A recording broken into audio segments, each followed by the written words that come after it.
نوجوان لڑکے اور لڑکیوں کا اکٹھے بیٹھ کر اللہ کا پاک کلام پڑھنا بھی ناجائز اور حرام. تمہاری تعلیم گئی بھاڑ میں. سمجھتے ہیں؟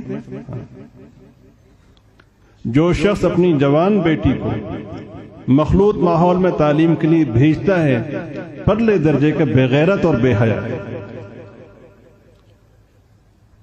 حیرت ہوتی ہے ان لوگوں پر، ان کی جرت پر جو اپنے بیٹیوں کو ہاسٹلوں میں بھیجتے ہیں، کئی مہینے وہاں رہتے ہیں.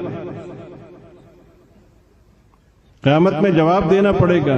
یہ امانت ہیں، یہ محمد صلی اللہ علیہ وسلم کی بیٹیاں ہیں جن کا ظہور تمہارے گھروں میں ہوا ہے. کل قیامت میں کیا منہ دکھاؤ گے؟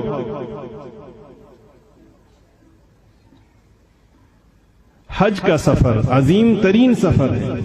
پاکیزگی سے شروع ہو کے پاکیزگی پہ ختم ہوتا ہے. اتنا عظیم سفر ہے کہ جب کوئی شخص حج کر لیتا ہے تو حدیث پاک میں ہے کہ وہ گناہوں سے ایسے پاک ہو جاتا ہے جیسے آج ہی ماں کے پیٹ سے جنم لیا. ایسے ہی ہے.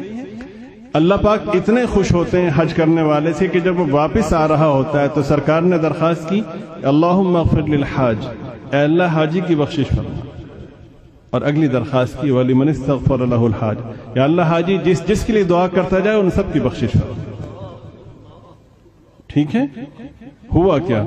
ہوا یہ کہ ایک صحابی آپ صلی اللہ علیہ وسلم کے ساتھ جہاد میں شریک تھے. آپ صلی اللہ علیہ وسلم نے ان سے پوچھا کہ تمہاری اہلیہ، کہ جی وہ حج کے لیے گئی ہیں. یونیورسٹی نہیں گئی تھی، ایسی تعلیم کے لیے نہیں گئی تھی جہاں تعلیم کے نام پر بے حیائی سکھائی جاتی. کہاں گئی تھی؟ اللہ کے گھر میں گئی تھی، جہاں ایک نماز کے پڑھنے پر 1,00,000 نمازوں کا ثواب، ایک قدم پہ لاکھوں نیکیاں ملتی ہیں، 1 روپے کے خرچ کرنے پر لاکھوں روپے خرچ کرنے کے برابر سے. ایسے ہی ہے. ایسی جگہ گئی تھی کہ آدمی کو جب جیسے ہی شعور میسر ہوتا ہے تب سے موت تک وہاں جانے کی تمنا کرتا اور بار بار کرتا. جہاں پاکیزگی سے بات شروع ہو کے پاکیزگی پہ ختم ہو. سرکار نے فرمایا کہ تمہاری اہلیہ حج پہ ہے کہ جی حضرت؟ ان کے ساتھ کون ہے؟ ساتھ تو فرمایا نہیں. تمہیں جہاد جیسے عظیم فریضے میں شامل رہنے کی اجازت نہیں. یہاں سے جاؤ اور اپنی اہلیہ کے ساتھ حج کے سفر میں شریک ہو جاؤ.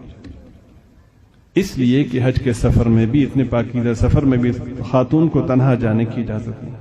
کیوں نہیں ہے؟ یا آپ مجھے بتائیں کیوں نہیں؟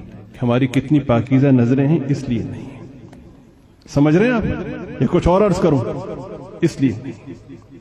دل پاک ہونا چاہیے. جو شخص یہ کہتا ہے سب سے بڑا جھوٹا وہ شخص ہے.